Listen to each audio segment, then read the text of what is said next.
Hey DIYers, Dylan here with Alarm Grid. Today we're going to review how to get 5800 series sensors programmed to your IQ Panel 4.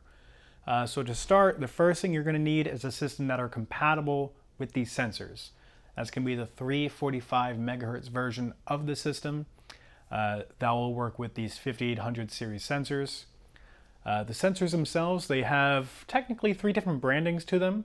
All the same company, just over time the name has changed. So Ademco, Honeywell, and Resideo are all going to be 345 megahertz sensors. You can also add 2 gig sensors as well. That's going to work on the same frequency. So we're going to show you how to get this programmed to the system and then do a quick test to show how it functions after. Okay, so let's get one of these 5800 series sensors programmed to our IQ Panel 4. Today we are going to be using the 5816 sensor, which is a Honeywell / Resideo / Ademco sensor, which is going to be compatible with our 345 megahertz version of the IQ Panel 4. So first things first, we're going to go to the top gray bar. That's going to bring our settings option. We'll go to settings. After settings, advanced settings, and we're going to use our default installer code, which is still set as 1111. Now with sensor installation, obviously we're going to go into the installation option. We're going to go to devices and then security sensors. So as you see, we have a few options on how to get this program. We can either do auto learn, which is fairly simple, and I'm going to show you how we're going to get it programmed that way. But real quick, we're going to look at the add sensor option.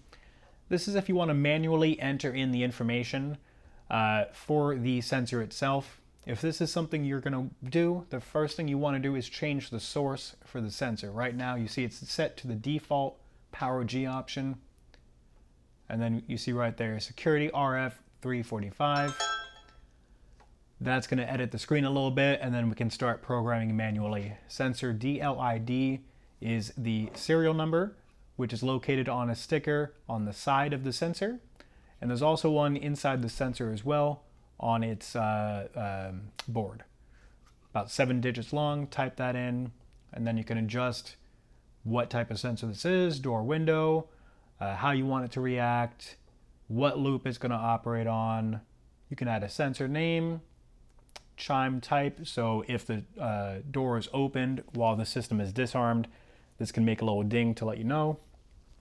Voice prompts is going to say what our sensor name is, so it will say front window open, and then of course we have the source, which we've already changed. So we're not going to do the manual enrollment today, so I'll back out of there, back out of there. Okay, so we're going to do the auto learn sensor feature, so we'll press auto learn sensor. It's going to pull up the list of sensors we already have programmed, but we're going to take our magnetic contact 5816 sensor. We're going to simulate the window opening or door. Perfect. It pulls up a serial number of 0017214. We're going to check our sensor, make sure that matches. 0017214. Okay. That brings us back to the edit page where we can change the name, how the sensor reacts. So since we have this as a Windows sensor, let's set it to 13 for the sensor group.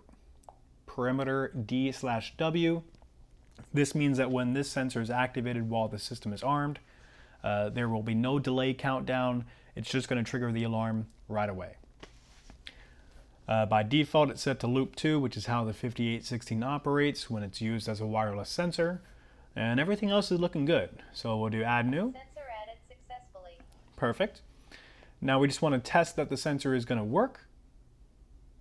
So we'll go back to home. We're going to, again, simulate the window opening, remove the magnet from the sensor. Front window open. Front window open, perfect. Now we're going to see if the window will close. Perfect. So we see we didn't get the announcement that the window closed, we didn't get a chime, but we do see that the visual indicator does go away. So just again, open, Front window open. and then close. Okay, so that's how you get a 5800 series sensor programmed to your IQ Panel 4. As you saw, process is fairly simple, testing is fairly simple, and these are fairly reliable sensors as well, so you shouldn't have any issues with these. If you did like the content, feel free to subscribe to our YouTube channel. Press the notification bell so you can get notified for any more videos we release. If you have any questions for us or questions about the system or monitoring, you can call us at 888-818-7728. We have a support email as well. The email address is support@alarmgrid.com. And we also have an online help chat. So if you come over to our website, www.alarmgrid.com, the chat will pop up and feel free to ask any questions through there as well. My name is Dylan from Alarm Grid, and thank you for watching.